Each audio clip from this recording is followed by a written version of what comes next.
The Accidental Entrepreneur is produced by Beinhacker Law and brought to you through our affiliate relationships with the following sponsors. One of One Productions, the New Jersey-based podcast studio that produces and edits both audio and video podcasts. They sell equipment for the average podcaster and have even created a guesting kit exclusively for our listeners.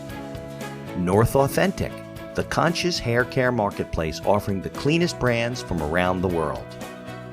The Healthy Place, the e-commerce site with thousands of supplements to help you live a healthier life, along with natural solutions for chronic pain, stress, anxiety, depression, sleeplessness, and much, much more.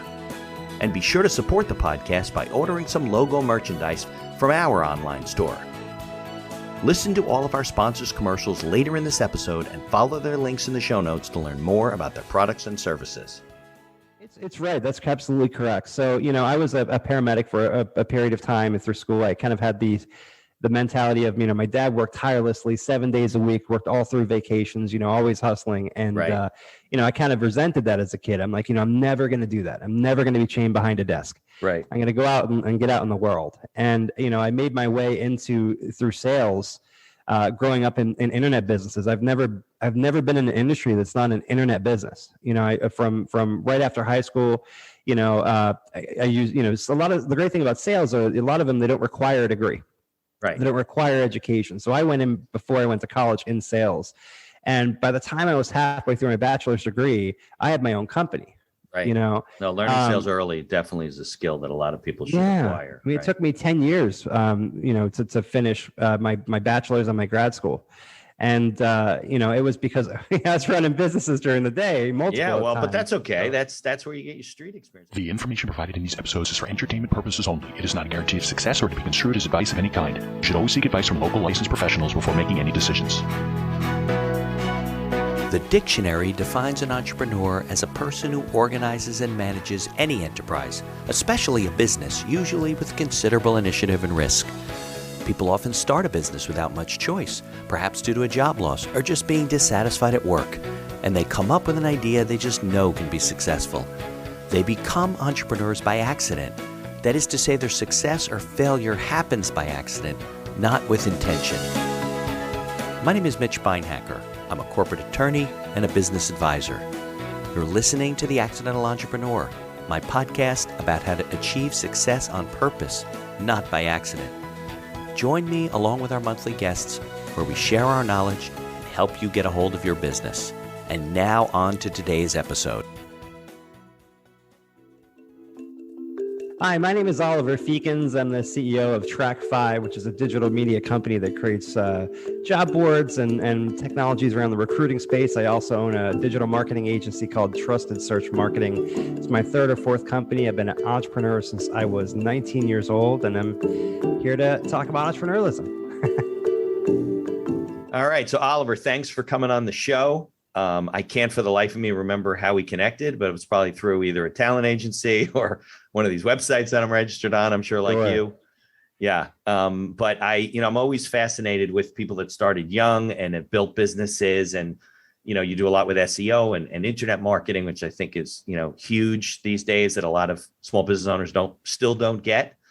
But maybe we can go back to, because I know we were just talking off the mic, you're from Lancaster, Amish country. You're not Amish, but Amish country. And, tell me about your background, where you're from, and we'll work up to your experience in business. And I know you've run some businesses and sold some businesses. So is that a good track to run on? Yeah, no pun intended. Great track. Yeah, so it's right. TrackFive is the name of your company. And the inside joke there is one of the companies that I own is called TrackFive. So perfect. Yeah. I'm a son of an entrepreneur. So the story goes, right. And, right. I was actually born in London, England. We moved around the world, South Africa, Spain, Portugal, ended up in America. My dad had invested in a company here in Lancaster County. That's how we got to everyone says, wow, you lived over the entire world and you settled in Lancaster, Pennsylvania. So, and by the way, people listening, it's not Lancaster. It's Lancaster. It's Lancaster. Yeah, right. Yeah, get it right. People don't pronounce it right. That's true. He had a business that he invested in when we lived in Spain, and it was going under. Believe it or not, it was an egg farm. You know, In it was not the Spain? sexiest. Yeah, and they're not the sexiest of Is that business. like chickens or ducks or what? No, like chicken eggs. But Okay. back, 30 years ago, they were making the first organic egg in the country, which now it's like, okay, no big Yeah, deal, right? But chickens in your 30 years ago, backyard, right? yeah, 30 years ago, having organics were just getting started. Anyway, these guys were going under. They weren't doing well. My dad was going to lose all his money. So basically he said, look, I will move my family over to America for 6 months and help you get back on track, help you run this business. So he did, and it succeeded, and we just never went back. So you were in Spain.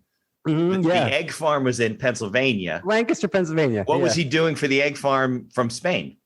So he was just an investor. So I don't know how a company from an egg farm from Lancaster, Pennsylvania makes its way to getting funding from somebody in Spain. Is your dad Spanish?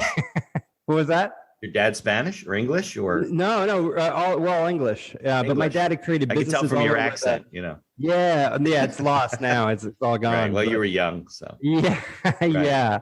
But yeah, so he stayed, right? So he ended up, long story short, he ended up buying another business that was deeply in debt, deeply troubled. And basically, they wanted some crazy amount of money for it. He walked in and said, look, there's, you have millions of dollars, right? You have no product. You're going to die in like 2 months here. I will take the business for a penny. Just take it over. I'll assume all the debt. Okay. Well, I'll let you that's walk a away price, from this right? thing. Yeah. Yeah. So they said, sure, take it. So he took it, and my dad had to call every one of the creditors and say, look, I'm a new owner. Give me 1 year, stay off my back for 1 year. Yeah. Let me work the business, and I promise you will get paid. And they all unanimously agreed. Yeah. Well, I find that a lot of business owners, if they did approach their creditors, as opposed to going hiding, sticking their head in the sand, people will work with you. They don't want to lose their money either. Yeah. Because what's the alternative? It's bankruptcy, and they're not going to get paid. You spend a lot of money on legal fees and don't get paid anyway. Yeah. And that company ended up going public and making millions and millions of dollars and being a massive company. So, I kind of grew up watching my father's work ethic and, the risk tolerance and growing businesses and the marketing side and the sales side, very good salesman, right. And I'm a big believer, big proponent of, if you're an entrepreneur or you're in business, you have to invest in sales training. You have to be able to sell. Yeah, absolutely. It's the most critical feature you can have. Right. And if you shy away from it, maybe entrepreneurship's not for you. You can't out product your way through sales. You can't financially optimize yourself through sales. Yep. You can't, there's no substitute for hitting the pavement. My dad used to say something that I'll never forget. The one thing in business that I remember from my dad, he used to tell me, son, nothing happens until you sell something. Yep. That's true. And I remember that to this day. Yeah. I think that's a Zig Ziglarism. Probably your dad learned from him. Probably. From years ago. But yeah, it's true. Nothing happens until a sale is made. Right. It's true. And, I used to go into his library in his office. He had all these sales books, constant study of different sales methodologies. And I remember reading this book called, it was just random, it was a telesales book back then, telesales, Right. So anyway, flash forward 20 years, I'm doing, I'm learning sales and I'm teaching myself. And I'm reading a book, and I end up realizing that the book that I was reading was the 20-year-old book, the dusty book that sat on my dad's thing. So we ended up reading the same sales book in our different journeys, when he was starting, when I was starting, and didn't even know it. Right. So some of these sales training books are timeless, like the Sandler's. I mean, what's the one that said how to win friends and influence people? Yeah, Dale Carnegie maybe, or yeah, I think so. It's classic. Of course. It's timeless. Of course. Look, everything gets more technologically based. Now it's internet marketing, this and that, but the basics are the same of selling and working with people and developing business. And you're right. I think it's a good point.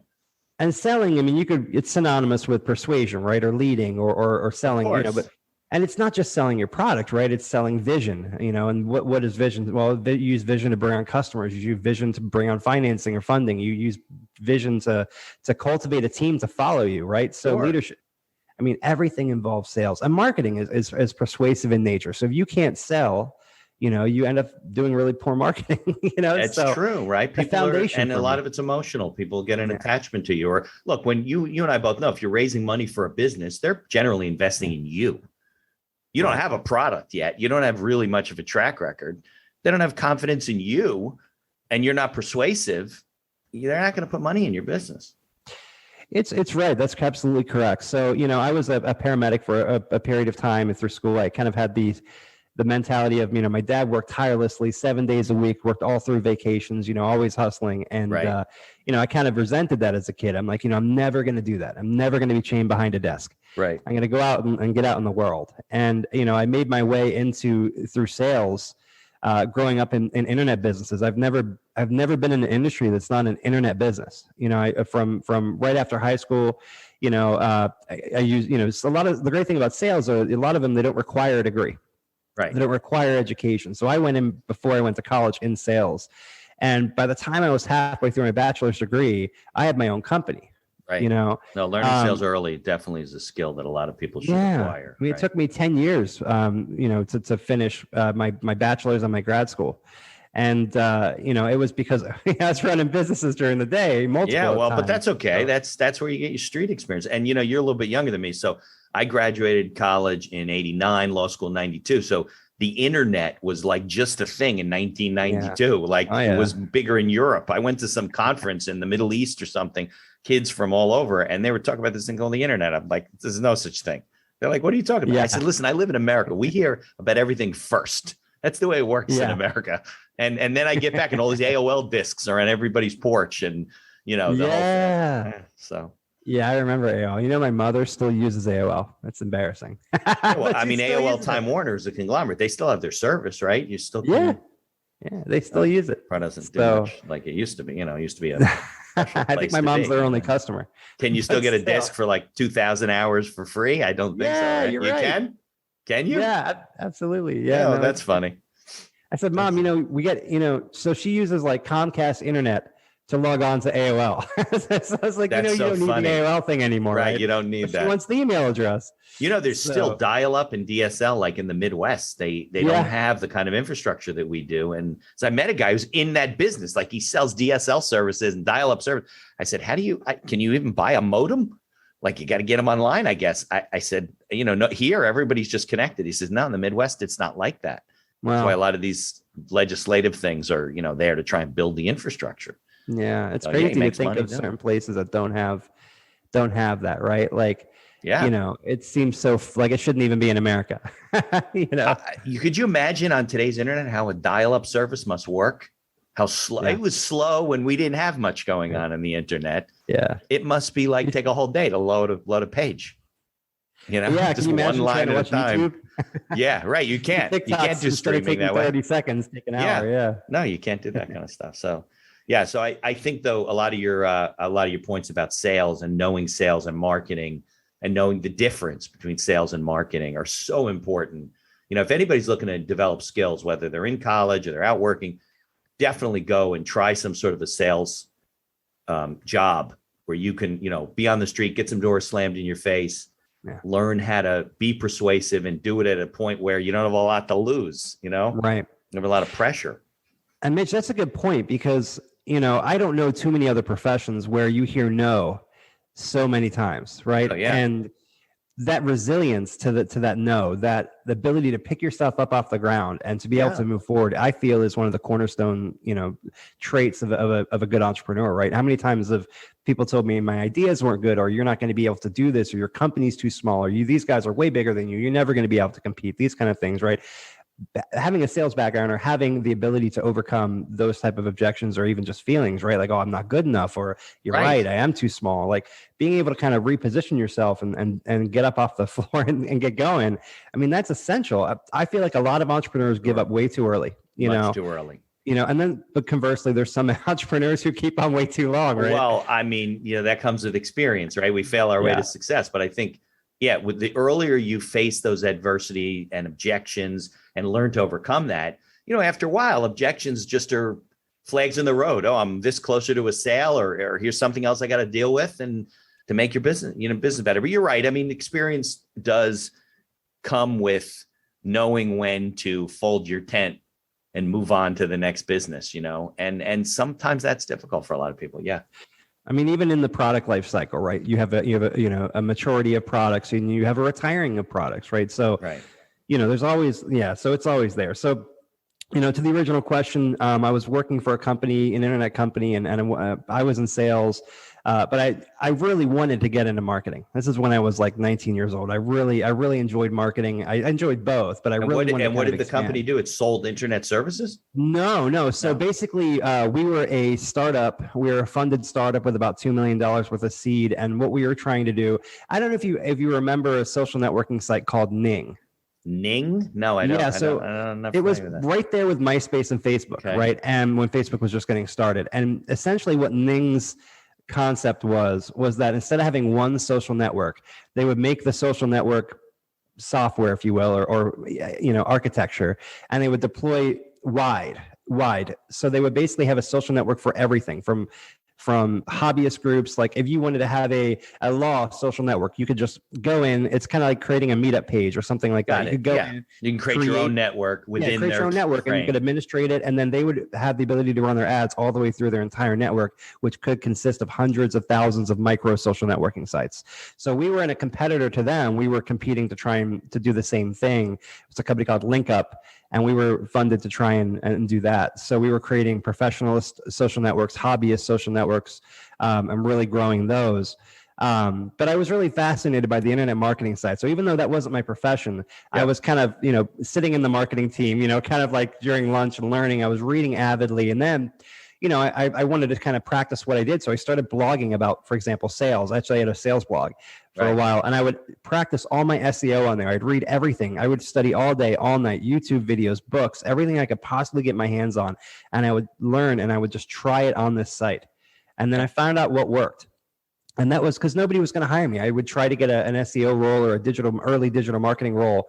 And, sales experience doesn't directly transfer over. So I had to kind of do it myself and get that experience, right? So, and I use that as a lesson too, because I have a lot of younger people at our company, right? And they want to learn things and they want to try things out. And I think a lot of people miss the opportunity to invest in themselves outside of their professional organization, right? So they wait for their company to invest in them exclusively. Right. And I've just never been assigned to that. If it's your craft, something you deem that you love enough to do for the rest of your life, right, you owe it to yourself to invest some of your personal time and finances into being the very best. Yeah, there's no question about it. Be a student of your whatever it is you're interested in. Yeah. So that guy that was one of the guys that was in the marketing department, he had a side hustle, and it was basically his side hustle was he was creating landing pages for nurses, for example. And he was, every time a nurse would apply on this landing page, he would sell that information or sell that lead, if you will, to a staffing agency or a hospital or whatnot. He only had one client. It was one staffing agency in Ohio. Got it. And he said, look, every time you place a nurse through my internet marketing, you give me $2,000. And I said, okay. So he's been doing this for 15 months, sent them hundreds of nurses, and they haven't placed a single one. So he's going to shut it down. He was frustrated. And I said, look, I have an idea. I think I could change this business dramatically, and I think we could scale it. Let's go into business together. So we 50-50'd it up. We got in. And we went in. The first thing I did is change the accountability model. So it's not, I said, I think they might be placing, and I think that we can't have this based on the honesty principle. So we're going to charge a subscription fee, make it a SaaS, software as a service model. And we're going to cut this client off and go find another one because they're just taking everything and they're not paying. Well, so you figured there's no way that they're not placing anybody. Right. They're just not telling you about it. They're just not telling us. So like, we got to test. So we cut them off. Right. So we sent them an email saying, hey, we're going to, you apparently haven't been successful for a year and a half. Right. So we're going to cut you off, and we're going to go take it somewhere else and bring on some clients. We're also changing the model. Well, wouldn't you know, we get a phone call the next day from the owner of the company and saying, oh, there's been some misunderstanding. We forgot about you, and we've actually placed 15 nurses. Here's $30,000. Nice. So they obviously wanted your leads. They wanted those to continue. Right. And they wanted to keep going. So we're like, great. Well, here's the model. It's a couple $1,000s a month now, and we're going to, blah, blah, blah. And, we ended up changing it. We ended up growing out the platform and bringing on, and that site alone ended up doing 7 figures. Right. And when we used that model, and we said, wow, this works really well in nursing. Perhaps it would work really well our clients who did nursing, the hospitals were saying, do you have therapists? Do you have doctors? Right. So we started building out this portfolio of job sites in these different verticals. Then we went to transportation, trucking. pilots. Yeah. And we replicated this model and this platform and expanded it obviously over time with functionality. And now we have hundreds upon hundreds of clients. We're about $7 million company, and that's what we do, right? So we build these professional sites out and we grow wide. Through that came people coming to us saying, hey, your internet marketing is on point. It's absolutely incredible. How do you rank for these terms? We've been paying people for years to do this. We can't even touch you. A lot of people don't. They say they know SEO. They don't. Yeah. Yeah. They haven't figured it out. They haven't spent the time learning about it, whatever. Right. Yeah. So we ended up creating a division called Trusted Search Marketing. It's a standalone digital marketing agency. We do a lot of digital recruitment marketing. So we work with a lot of people using the internet to hire and to recruit. But we also do your bread and butter general, work with a lot of e-commerce clients, everything from local businesses, law firms, things like that as well. Right. And it's really complemented the business because we can actually sell them on our services for example, our job boards, and then, bring them on to help them also do it. So one of our goals is we call it increased share of wallet, right? We want to be able to bring a client on and say, okay, you're paying us $1. How do we stretch that dollar to $2 or $3 or $10?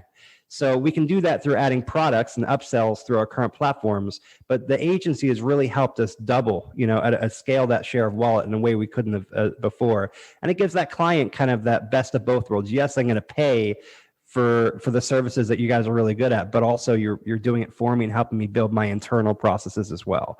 So it's been very complimentary. So we're really excited about it. So one side of the business is basically a placement agency where you're finding people, let's say for the medical profession or for the trucking industry. You mentioned pilots too. So yeah. So that's one side of the business. And the other side is like people saying to you, hey, you obviously find all these people for your placement business. How do you run your SEO? Can you do that for me? So you build the whole website, or you're just really doing the SEO work after the website's in place? Generally the latter. Well, you don't want to be in the website building business. No, the website. Nobody wants to be in the website business. It's a business that has now. And it has a massive scope creep. So it's really difficult to do that profitably because you price something out, you get into the business, and I really like that, or can you make this do that, and you end up, your time is your collateral, right? That's what you're pricing at, and you end up spending way more time than you projected, but the client won't pay for necessarily more time. They believe it should just magically include all these things. Right. So it's really difficult. And I guess, attorneys are probably in the same boat as that, right? I mean, at some point, the case goes sideways or something happens or they want to do something else, the price goes up, and it's just kind of understood. I think it's more generally accepted in law than it is, for example, building, because look, I do document work and transactional stuff on a flat fee basis often, and I price it to give me a cushion, but sometimes we exceed that cushion and the client's just bugging you all the time, calling you can we have another meeting about this? And I'm thinking, what do we have a meeting about?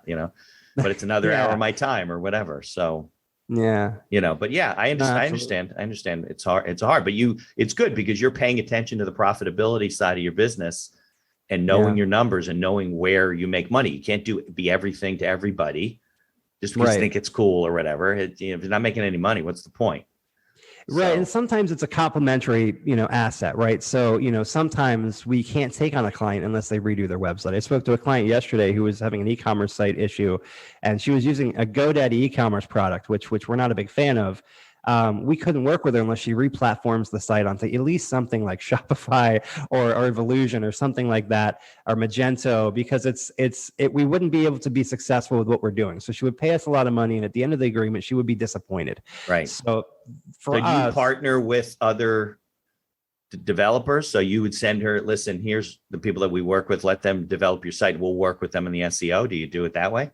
So generally, if we're going to do a large marketing campaign, we'll do the build out of the website as well. So we have a bunch of programmers here and developers here, really talented engineers here. So we will do it only if it comes to the internet marketing side of it, because for us, it allows us to pad what we'll lose money on the website to make money on the internet marketing, right? Right, I understand, but you're not going to do one without the other.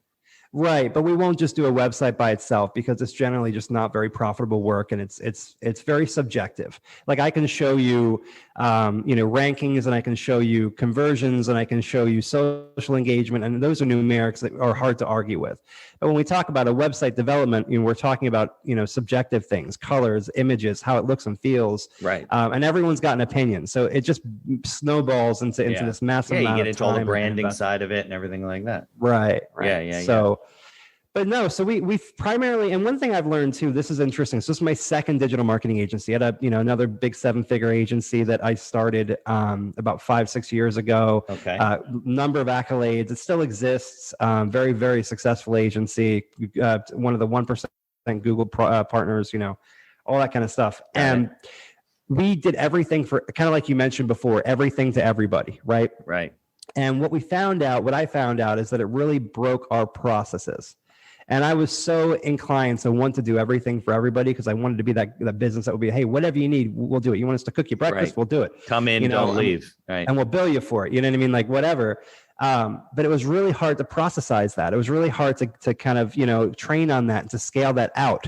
So this agency, we're doing it a little different. We're trying to build processes that allow us to train, grow, make sure the quality is there. And if something's not in that process, as much as I would love to take the money, if it's not a good fit, we're not going to bring them in. Right. Because it really stopped us from being able to grow past a certain point in my previous agency because of the lack of being able to process, policy what we're doing. So that's one thing I've had to really learn is to say no to bad work, if you will, to say yes to good work. Yeah, I think that a lot of people, especially business owners, miss that in the early days, especially, right? They want to be everything to everybody. They don't want to pass anything up. I don't know who's going to lead to what am I going to do? They don't pay attention to their profitability. Their customer service and accountability then suffers. The client has a bad experience, and then it all snowballs, and now it's having a negative impact. You think you're keeping business to keep revenue going, but at the end of the day, you're really not building quality service for the right kind of customers that you want to do business with. And I think it backfires. Yeah, it does. And not just that, but there's a difference between kind of your startup grind mentality of I'll do anything I need to do to get to an MVP, or I'll do everything I need to do to get to profitability. And that's okay. Right. But at some point when your product or your business matures, you have to make that switch into long-term growth, scalability, and that's when, and slowing down and focusing. Right. And that's where it can be a little tricky. And even for me, like one of my biggest, hardest parts was going from, I love the startup grind. I love the pressure. I love the adrenaline rush behind the startup side of businesses. Right. And I love the chaos, like the organized chaos, because it really is a race against the runway or a race against time. It is kind of, a lot of people, charged by that. Right. But for me, I loved it so much that I continued it multiple years into the company when we didn't need to, when we were profitable, we were making money. And it made it more difficult for people who were working with me because it was kind of like organized chaos a little bit. So I had to learn to slow down, take 2 steps back to take 3 steps forward in a way. Yeah. Yeah. And you know that a lot of founders, startups don't take this, they don't figure that out and they can't make the transition. It's a different skill set. Yeah. When you have a company that's profitable with employees and you got systems, you got to run this and do that and pay attention to profitability and know your numbers and all, as opposed to when you're getting started. And look, you've seen large corporations throw out their CEO because the guy was the entrepreneur's founder. Maybe in some cases he came back, but he wasn't able to be the executive to do the executive things that you need to take the company to the next, level. And that's definitely a hard one, I think, for the average entrepreneur if he gets that far, It takes a lot of inside reflection. Yeah. Right. And it takes a lot of being honest with yourself and looking humble. Yeah. Yeah. No, because the humbleness did not get you to where you are, right?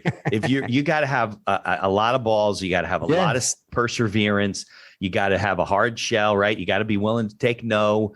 If you're raising money, you might have to visit 300 people before you get somebody to say, yes, I don't know. So you have to have a resilience and a thick skin. That is not what you need to then say, okay, maybe I'm not capable of doing this myself. I need other people to come in around me and support me or whatever. It's a hard shift or pivot to make, I really feel like, and maybe you would agree with me here, I really feel like there's 2 different, I won't say jobs or roles, but there's the difference between business building and managing a business. No question about it. And some people like you make the transition and recognize, okay, I got to change my skill set. I got to learn this, but a lot of people don't. Yeah. And they don't recognize it. And look, that's when it's really good. Why I recommend to people to, find a good coach, to find a good mentor, to maybe create a small advisory board for your business and use people that have other expertise and aren't so in the day-to-day of your business, because that's how you get lost. You'll get lost in the forest of your business.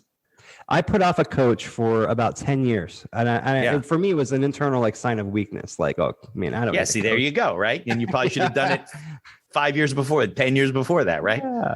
Well, we just did one. So, what we did is we did this retrospective assessment through a large consulting company where basically, what I'm trying to do is think of like how, great, we're, multiple millions of dollars. How can I get to $20 million or $30 million? How can we get to this next level? Right. By the way, a new skill set. Mm-hmm. It's a different skill set now to run a $20 million business versus the $1 or $2 million and a different perspective, So I said, I need to get an honest opinion of where we're at. So we called a really large consulting, one of those big consulting companies. They came in and did a retrospective, and it was the most interesting thing. They interviewed everybody for over an hour, everybody in the company. They did surveys. They basically spent tons of time. And then what they do, if any of you guys listening to the podcast get a chance to do this, it's a really interesting. So, when you're the founder of a company, it's your baby. It's your, if someone says anything about it, if you feel it, right? So I had to sit through, it's like a firing squad of like 8 different, MBAs from this company. And with putting together this 30, 40 page report of the good, the bad, and the ugly. Yeah. Right. And I had to stop myself because the good I loved. But the bad and the ugly is 2/3 of the the So man, you got to take it. And I would argue every point with them. So once we got down to I started, well, this person doesn't understand. Right. You had excuse. But that's typical. That's your nature. That's human. That's being a human being. And it's hard to stop yourself. You need a voice in your head to say, Oliver, shut up. Listen. Yeah, right? I had to do it. You're like, so, I took the report home and I was looking at it and, some of the things were, I'm looking at them. They were like, okay, this person has no idea what they're talking about. But for me, it was where did they get this from? What was the feeling that made them think this? You know what I mean? So here's a word from our sponsors. Looking to get into podcasting? Maybe to market your business for your own enjoyment or because you have a message you want to get out there. One of One Productions is a New Jersey-based studio just over the George Washington Bridge that caters to the booming business of podcasting. They offer a comfortable atmosphere using the latest technology available to record your podcast. And they are a full-service media company offering both audio and video production services, creating both audio and video podcasts as well as video shorts for business and personal use. Professional audio equipment packages are available through their website for all budgets. And be sure to check out their podcast guesting kit, created specially for our listeners. Care for your health, care for the planet, and look flippin' great doing it. North Authentic is a conscious hair care marketplace offering the cleanest brands from around the world. Their pro stylists curate only the most fabulous non-toxic hair products with better-for-you shampoos, serums, masks, and more that actually give you gorgeous hair without hurting your health or the planet. Hey, you've only got one life, one planet, and one glorious mane. Might as well treat them all as best you can, right? Try a 100% clean hair care routine prescribed just for you using their link in the show notes. If you don't see a big, beautiful difference in how your hair looks and feels, you can tell them they're crazy. Do you battle chronic pain, stress, anxiety, or depression? Well, if you take any supplements or you're interested in natural alternatives, you need to know about FindYourHealthyPlace.com. Find Your Healthy Place has thousands of supplements to help you live a better quality of life, as well as natural solutions for chronic pain, stress, anxiety, depression, sleeplessness, and much, much more. Need guidance? Use their live chat feature and talk to a wellness consultant right on their website. And be sure to use our coupon code TAEPodcast for all your purchases to get the best prices at FindYourHealthyPlace.com. Follow their links in the show notes to learn more about all of our sponsors. And now back to our show. I ended up taking this massive deck and basically trying to truncate it into about a dozen or less principles, right? So it could be a lack of focus, right? It could be the, having a clear voice, having everybody understand what our vision is. It could be things like, not knowing enough about the personal lives of our employees and wanting a deeper connection with me personally, things that all these type of things that have came up, right? And I basically, I've been working through this punch list and trying to create changes in my behavior to accommodate this. And it's really weird. Unsolicited, I just I got a 360 of myself the other day.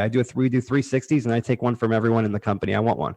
So And it was interesting that people made multiple comments that since we've engaged in this training, that they've seen improvements in some of my less desirable characteristics, right? Maybe being impatient in meetings, or, over talking people if I don't agree with them, or things like that when I get, passionate. Right. Well, But, I think awareness and consciousness of what you're doing and how you're doing it and how it's affecting other people is like 90% of the formula. Yeah. And once you're aware of it, I mean, unless you're a total dick, but for the most part, if you care about your employees and your company and the success of everybody, and you're aware of it, you're like, I didn't know I did. You see yourself in a photograph, you're like, why didn't anybody tell me I stand like that? Or I look at like this with people.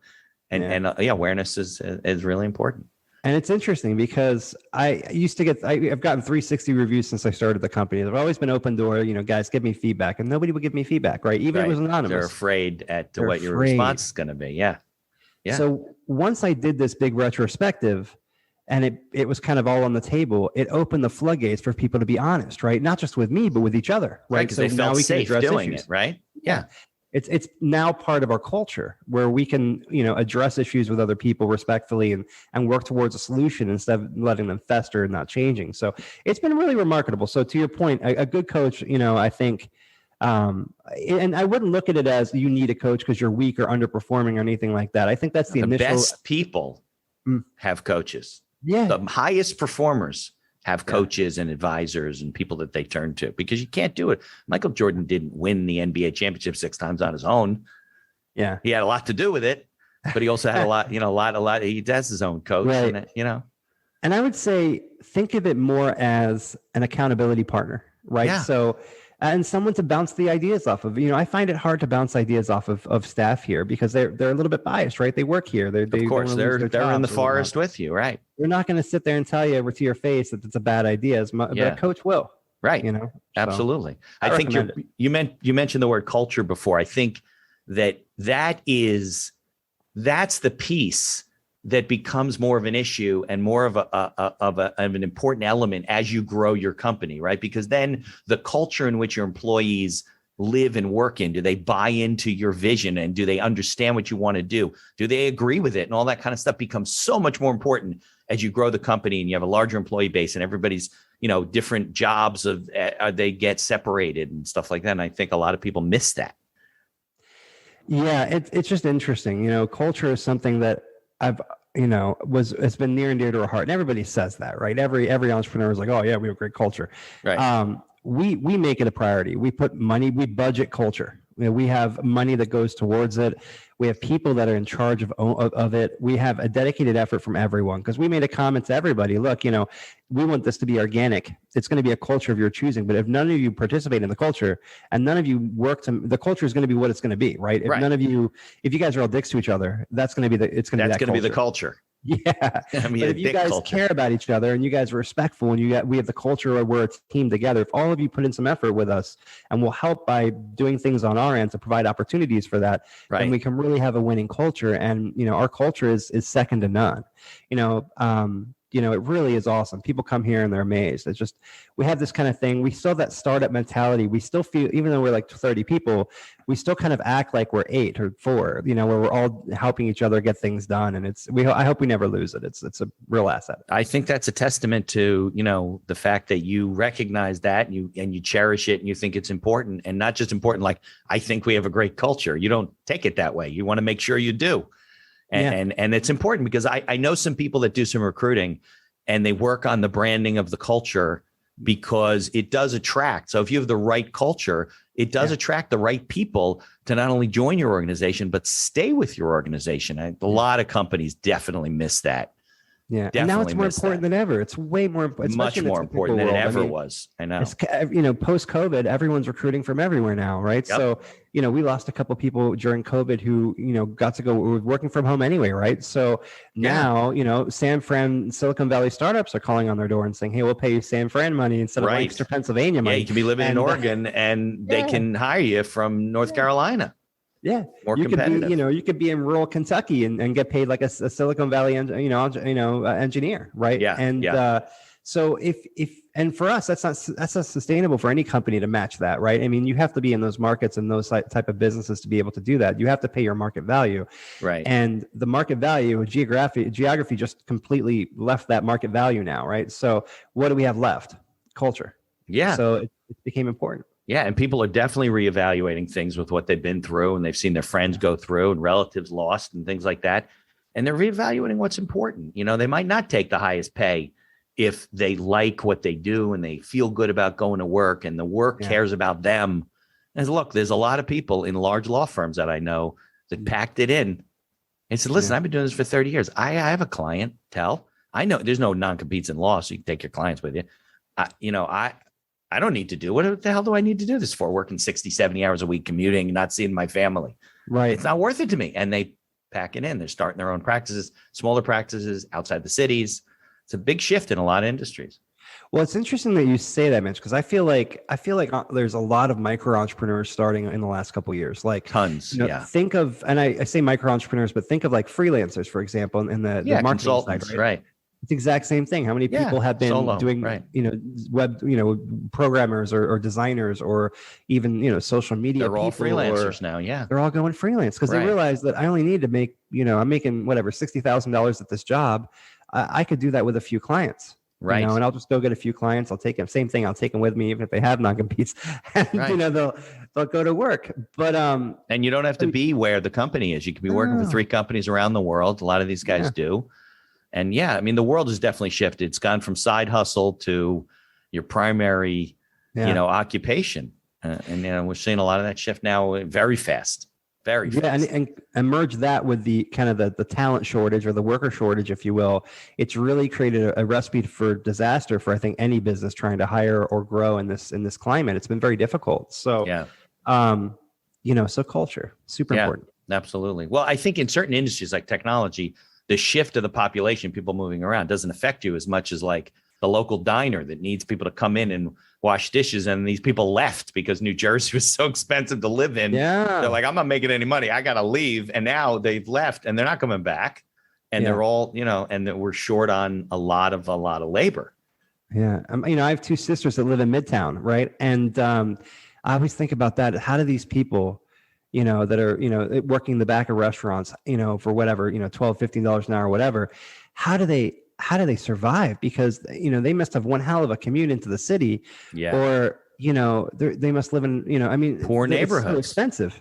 Yeah. Look, either city's great if you're rich, and if you're poor, you're stuck there and you can't get out. You gotta live in really poor neighborhoods. And, the middle class, you just get eaten alive with costs. And everything. That's why a lot of people move out to the suburbs. Yeah. That's what it is. But I'm glad to hear. So when did you start the company? What year was that when you? Oh man, I think it was 2011. No, 2007. So it's been a good. So you're pushing up on 13, 14 years now. Yeah. This one, for TrackFive, which is our recruitment platform company. Right. That was how it started. Yeah. And then what's interesting, right, is like I started that company and. When it was actually right, what happened after 2007? Everything crashed. Everything crashed. So in 2008, I lose 30% of my business like in one day. Yeah. And I'm scared, right? I'm like, oh my gosh, I barely got this thing, this company's held together with, chewing gum and barbed wire. Right. So I, again, I've always had people say, wow, it's always been a skill-based thing. Wow, your internet marketing is really good. Would you consult? Would you help us? So at that point in time, I actually opened up another company. I was like, I'm going to work on this company, but I'm going to reduce the salary burden. I'm going to consult for 3 or 4, SEO clients over here, get them going. Well, that turned to like 5 to 10. And next thing you know, I'm sitting there like, oh no, I've accidentally created another company. So, we're doing this. And then, it's funny. I went out to lunch with a friend of mine who had a web design agency. He, and he wanted to get into internet marketing. And we weren't doing any web design and development at that point. I wanted to get into that. So we ended up merging the two little companies together and creating like a springboard. And we took that into what was called Web Talent, which is the company that I started with him. He merged into my company. And then we ended up growing it like wildfire over the next 3 years. I mean, we work with some of the largest clients in the country. We were a boutique agency, really, really good. Meantime, the TrackFive side is also, recovering. And during that time where I'm growing that web talent, right, I'm growing TrackFive. We have a partner in the company, a majority partner of Track. We had taken on a partner in TrackFive. So now there's 3 of us as a majority, who is supposed to be the funder and the wisdom and the, successful entrepreneur. And we were both young. I got, we're 20 something years old, like 21 years old. And the guy, but you're still the actives in the business. He wasn't as active. No. He sold it as being active, but he basically said, "Look, I'm going to take 54%. You guys are going to split the remaining half." And we said, "Well, why are you taking so much? And we're doing all the work." And he said, "Well, because A, I'm the money guy. I have all the risk. You guys don't have any risk or minimal risk. Right. And B, I'm the one out of the 2 of you that started a company before, and he'd started a successful internet company as well. So we were both young. We were like, oh, okay, see, that makes sense. Sure." So we did it. And, we had this thing where, the guy never showed up and never put any single penny in, locked down the financials. He never put money into the business? Never put money in. He went and got 5 credit cards in the company's name and maxed them out. Ugh. And we ended up having this thing where, like, I hear so many stories like that. He wouldn't let us see the books. Like, it was QuickBooks Online. He would never let us see what he was doing. And we would say, like, I would say, "Man, can I see real quick? I want to know how the company's doing. I'm trying to run it," because I was essentially running that company, or I was running the company. And he would say, "What? You don't trust me?" Yeah, well, see, there's a red flag right there. Anytime anybody says, "Oh no, I'm sorry, what, you think I'm not good for that? You don't trust me?" You're like, "Yeah, I don't think you are." Not with that comment. And this guy's, but you're young, guy, right? Yeah. And he's boisterous. I'm a 21-year-old kid. I just got out of high school. Right. So I would cower down immediately. I was scared out of my mind. Right. And he's taking advantage of that. He knows. Yeah. Well, one day the bookkeeper comes into the office and says, "Guys, I'm quitting." And I'm like, "Oh no, what's going on? I can't talk about it. It's just not something I can be involved in." And we were so confused. Right. And then she says, "Well, before I go, I just have to do one more thing. Can I use your laptop?" I said, "Yeah." So she goes in to the laptop. She signs into QuickBooks Online. Oh, she doesn't show me, but she did. And then she left. So I'm just left it on. Just left it on right in front of me. So I said, "Oh my God, holy crap." Right. I told the other guy who was a partner with me, I'm like, "Guy, load up the printer." I'm like, so I'm like, we're printing out the entire ledger for like the last year and a half. We took it home. He gave half to him, half to me. Went home. 2 hours later, we're on the phone and we're sick to our stomach. Yeah. Right. Flat screen TVs for, every room in his house, going out to dinner every day, and we were that was 2008. So we were having trouble, paying ourselves. So he would say things like, "Guys, we don't have money for all of us. So I will sacrifice myself for both of you. You guys have families, you guys get paid." And we say, no, we'll just lower it all and just split it. And he said, no, guys, no. I'm going to do this for you. I want to do this for you. We found out that and then the next month he would come back and say, "Hey guys, I have a little bit more money, so I'm going to take out what I owed last month and then this month." Well, it turns out he wasn't doing that at all. He was still paying himself and then doubling it the next month, right? And he was taking the cash out and then putting everything else on credit cards. So by the time we kind of saw this, we found out that we had, hundreds of thousands of dollars in credit card debt for a company that was doing $300,000 a year at that time. Oh, God. And we had no cash in the bank. In 2008, when everything was coming down, it was the worst combination of things, right? So, basically, the other guy that was in a company with had a nervous breakdown over it, legitimately terrified. He had anxiety. He was just not dealing well with it. He didn't know what to do. I didn't know what to do. I had no money. So I ended up going to an attorney, and I'm trying to figure this out. It's obviously a breach of fiduciary responsibility might be criminal. Yeah. Yeah, exactly. So we ended up having to, we basically confronted it. I confronted him, and his response was, "Well, I have another business, so this is how it's going to go. I'll scuttle the company. Yeah. It's only 300, it doesn't matter to me." Right. And then we're like, whoa. So we ended up kind of like, and then he wanted some crazy number. Like I want $1 million to buy out my 50% of a company that's $500,000 in debt and $300,000 in revenue. Yeah, I'm like, that doesn't make sense, man. So anyway, we had to go through attorneys back and forth. It got really messy. And, for me, I'm 21 years old. I just got married. I just bought my first house. And this has all happened to me. I'm loading up with debt. Yeah. And I'm up. I'm not sleeping. I'm stressed out to the gills. Yeah. And I had to go through it. But at the end of the day, we had to make a decision to my other partner. I said, do we go through this and take the risk that we could rebuild this, pay off all this debt, survive 2008, get this guy out and grow this company? Or do we just let this thing die, cut it up, start something new? And we sat down and said, we've had so much So we had to really do a self inventory. Do we have the balls to do this? Do we have the trust in ourselves to do this? Yeah. And the answer was yes. So we did. We overpaid like an insane person on the valuation, just to get this out and start fresh again. And everyone thought we were nuts. And then in 2 years later, what we were able, basically we just worked our asses off for so long, and without pay for 7 days a week. But in 2 years, we were able to pay off all the debt and grow that company to over $1 million. Did you have to buy him out, the other guy? Yeah. Were you forced to buy him out for some amount? Yeah, to buy him out. Yeah. What a shyster. And at the most ridiculous valuation you would ever imagine. It's but for us, it was just like, it's just money. So I had to take an inventory of where I think that business could be in 5 years, what those numbers could be if this guy was out, and how it would come into play. And I knew that if I worked tirelessly, and me and my other partner worked together, within 5 years, we could make this thing massive. And if we had to start again, I don't know if we'd be able to get that momentum back. So we just took it as an elephant on the back, so to speak, financially, and worked really hard to go through it.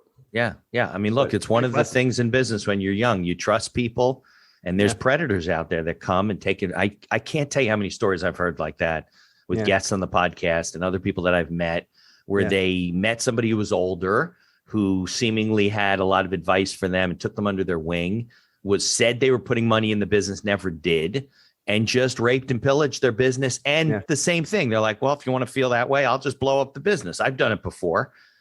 And there's people out there that learn how to do that and just, rape and pillage these businesses. And it's just not good. And luckily you were young enough and had the balls, the stick-to-itiveness, the gumption to turn it around. A lot of people can't. And it was funny, right? So right now I'm also a professor. I'm adjunct. I teach entrepreneurship, and we had a business ethics class, and I was teaching, and everyone's assignment was to bring in an example, and I used this example. I went through it in more detail, and the class was shocked. At the end of the class, they're speechless, and one kid raises their hand. They say, Mr. Feakins, is this guy in jail? Yeah, that's what they want to think. It sounds like criminal. A happy ending, right? Like a movie ending. I said, no, we paid him a ton of money, and he kind of won. Yeah. Yeah, exactly. I mean, you won now, but he got his pound of flesh. Yeah, and they said, well, but he did all that stuff, and I'm like, guys, in business, it's not. I should rephrase that. It's not right or wrong. That's the issue. It's the eye on the bigger picture, right? It's where you're going to end up, not what's happening today. Yeah. And that's a hard pill to swallow. Like, I had to swallow that pill, right, in order to get to where I am today. Right. And that's where my focus was. Yeah. And you know what? You made a good choice, because a lot of people, I don't litigate. I think I told you that I'm a transactional attorney. I draft documents. I do negotiate things, but it is always usually a better decision to avoid the fight, to maybe pay them off, to not spend all these monies on legal fees, because forget about the money you're going to spend and the fact that it's probably going to trash your business anyway, but the physical stress that it will have on you and your partner and your family and your life fighting this jerk off, just get him out of your life and move on, and use all that energy to rebuild what you did. And you did that. And a lot of people don't. They just get lost in the funnel, Yeah. And at 21 years old, 22 years old at that point, going up against someone that's over twice my age and obviously economically different and things like that, it really kind of gave me that confidence to kind of move forward. It was the hardest thing I've ever had to do. It was in my first year of growing out a business during 2008 recession. Right. And I learned a lot. I'm sure the next time somebody came along, you were like a different person. Yeah, it wisened me up a little bit. You know what I mean? It's a lesson that I wouldn't trade for the world, because I don't know how I would have received that lesson any other way, Yeah, and you might not be where you are now. I would agree. I think and so, my earlier point, entrepreneurs give up too easy sometimes, right? It would have been easy for me to throw in the towel, go get a job. It would have been easy for me to try to start another company and succeed. But I stuck it out, stuck with it. And you really have to take a check in yourself, right? To know what you can do, what you can't, and what you believe in yourself to be able to do. Yeah, absolutely. So since we're on this topic of lessons learned and things like that, let's say you are mentoring a young entrepreneur, guy starting his company. what kind of advice do you give him when he gets started in general? Forget about whether it's an industry. I don't care what the industry is, just, things like that. So I would break it up into a couple of different points, right? So, have you seen that show? Is it Marcus Lamone or whatever his name is? The Prophet. On MSNBC. The Prophet, yeah. Yeah, great show. So I like his, it's kind of similar to mine, but he focuses on, was it people, processes? People, process, and product. And product, yeah. Right. People, process, and product. Yeah. And I think that's the most simple way to explain the kind of core fundamentals of starting a business, right? So you got to have the right people, and that includes yourself. Yep. The right product, right? And but also, I would say, when people are starting a new business, you have to have the idea first, right? And that's fine, but you have to be able to execute it, right? I've seen so many people spend so much time on the nitty gritties of the product or everything surrounding what they're going to sell or their service. Phone with China overnight. They're having this stuff. Then they end up with a garage full of 10,000 units, and they don't know what the hell to do with them. They don't have any idea of marketing. They don't know how they're going to sell it. They don't have any idea of like what the financials are going to look like. They don't know where the business is going to go. And I think tunnel visioning is huge, right? So, it's really easy to silo into specific parts of the business that you feel comfortable with. For people that I know, I've seen them create beautiful processes, beautiful financial projections, that have a lousy product and no way to sell it. So I think it's really important that you take an inventory on the entire, entrepreneur ecosystem that you're going to need to grow your business, and find out what you're missing. For example, my Achilles heel is finances. Right? Yeah, it's common with all of us. We're very right-brained. We're very creative, especially in your business. You like to create. But knowing your numbers, not knowing your numbers, it almost sunk you before when you had somebody else handling the finance. Exactly. So, I had to spend time learning that, and I'm still never going to be good at it. But for me, at a very early on age, I always outsourced my bookkeeping. I always outsourced that because bring the professionals my time is better spent on doing other things, whether it be growing the business. So I think you just got to be really careful with what you're spending your time on and making sure you're covering the entire thing, right? There's no point in, decorating the living room when the building's on fire, right? You have to take a good analogy of what's going on. Yeah. I think maybe there's a fourth P missing, as you mentioned, and that's profitability, knowing your numbers and your finances. That's probably the fourth thing. I always say to people, put your ideas down on paper, write a business plan, but it doesn't have to be. It could be just those 4 areas. It could be a one-page thing, just something to work with as you're going forward with your business, as opposed to just, like you said, winging it and calling China, making a product, getting prototypes. You're all excited, and then you're not going anywhere. And that works for the forecasting part of it too. I've seen people, as well as your attention, but I've seen people dump 90% of their money into the product and have nothing left when it comes here. Yeah. You know how many people call me, Oliver, and said, Mitch, I think I have to shut my business down. I'm like, didn't you start like 4 months ago, 6 months ago? Yeah, but we didn't anticipate that this cost and that cost, because they don't even have a business plan. Yeah, it's funny. I have a friend that worked for a trades company, like a roofing or whatever kind of company, right? Yeah. He wanted to go into his own business doing, general contracting labor, make his own little contracting company. Okay. And he was asking advice. And I said, here's what you need to do. You need to literally bring your lifestyle down, and you need to work really hard at the company you're at to save a nest egg so you have a bounce to move forward. And he's like, well, why can't I just go? Get yourself with prepared no cushion, nothing. That's no cushion. Dangerous. He's like, well, I don't need that much to get started. It's just, I already have the tools. And I'm like, yeah, but you're going to need to sell the business. You're going to need to build a website. You're going to need to market. You're going to need insurance. You're going to need all these things, your cost. And you're going to need, it's going to take longer than you think it's going to happen. And you need money to survive. Yeah. Didn't listen, quit the next week. God. But now he's in the position where I'm running low on money, and I haven't even got the website up. I don't know what I'm going to do. And I'm like, you have to make sure you're prepared.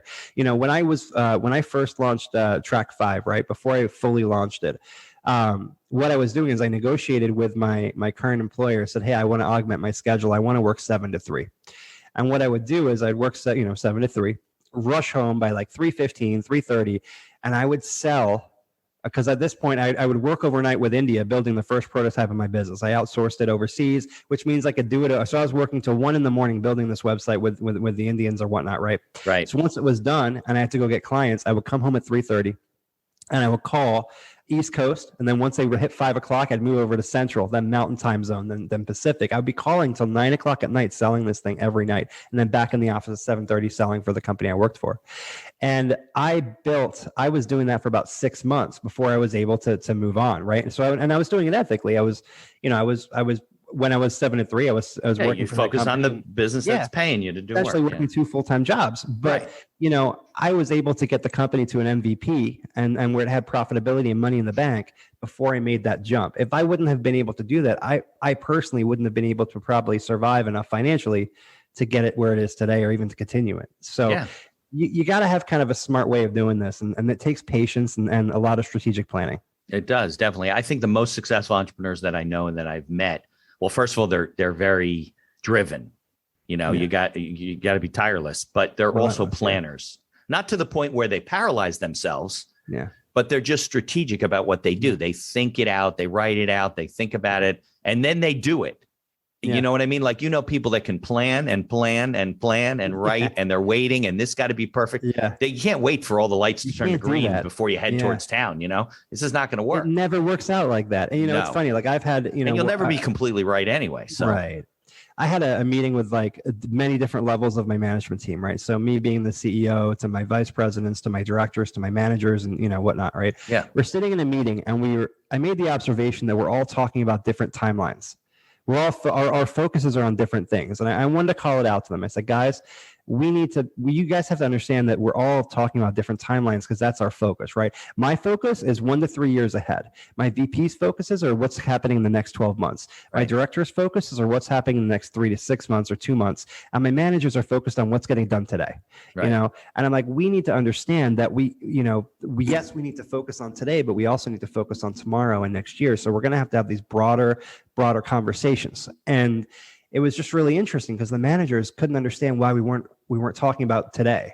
Right. Well, it's because we also have to talk about the future. And we were, my VPs were saying, well, look, I understand. Yeah, you have to do those things today, but we need to talk about what's coming down the pike.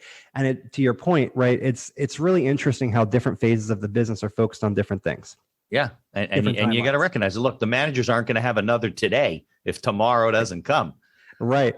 So it's important to plan out. Yeah. It's important to plan out. It's important to execute. That's why I'm saying, the entrepreneurs that are going into this business right now, you've really got to have a really broad perspective and a really broad ability to bounce around some. Like I have ADHD. It's perfect for being an entrepreneur. Right. Perfect. I can't not sit still. Bounce, I can't sit still, and I'm always, my mind's always doing 100 things, so I can handle it. But for people that like to really stay on one thing, and they need to focus completely on one thing, and that's all they can do, they're going to have a really hard time in this business unless they bring on resources or partners or help.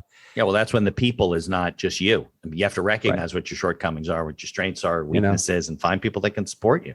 Yeah. And if you can't afford employees, partners, right. It's, some people will say, oh, I don't want partners. I want the whole thing. And I'm like, what, would you rather split a pot of gold or would you rather, have nothing to yourself? Like, you got 100% of nothing. Big deal. Right. Right. Absolutely. Yeah. Well, Oliver, I thank you so much. What's a way that people can, connect with you, interact with you, see what's going on in your world? Yeah, so you can check out our latest initiative, which is trustedsearchmarketing.com. That's trustedsearchmarketing.com. And we'll put these in the show notes to the link. Please, yeah, if you could put a link to the website, that'd be great. Check us out. If you guys, any of your entrepreneurs are looking for some internet marketing help, feel free to check us out. Also, feel free to connect with me on LinkedIn. It's just Oliver Feakins, Feakins. I'm sure you're the only Oliver Feakins. Yeah, I'm pretty sure, unless you find another British guy living in Lancaster, Pennsylvania. But yeah, and if I can help with any of your listeners, I take questions all the time. People always email me. I've sat down with people. So throwing it out there, if you ask a question, I can help you. I'm more than happy to. All right, Oliver, thank you so much for your time today. All right. Thanks, Mitch. Appreciate it. If you like the podcast, please tell others about us. You can find us on Apple Podcasts, on Google Podcasts, on Amazon Music, and many of the other podcast directories. If you like what you hear, please leave us a 5-star review and feel free to share our episodes on social media. If you have any questions or comments, ideas for the show, or you'd even like to appear as a guest, reach out to us by email at info@beinhackerlaw.com. The Accidental Entrepreneur is hosted and produced by me, Mitch Beinhacker. If you'd like more information about my legal services, you can find me on social media or visit my website at beinhackerlaw.com. Thanks for listening, and be sure to subscribe to our feed to be notified of all future episodes.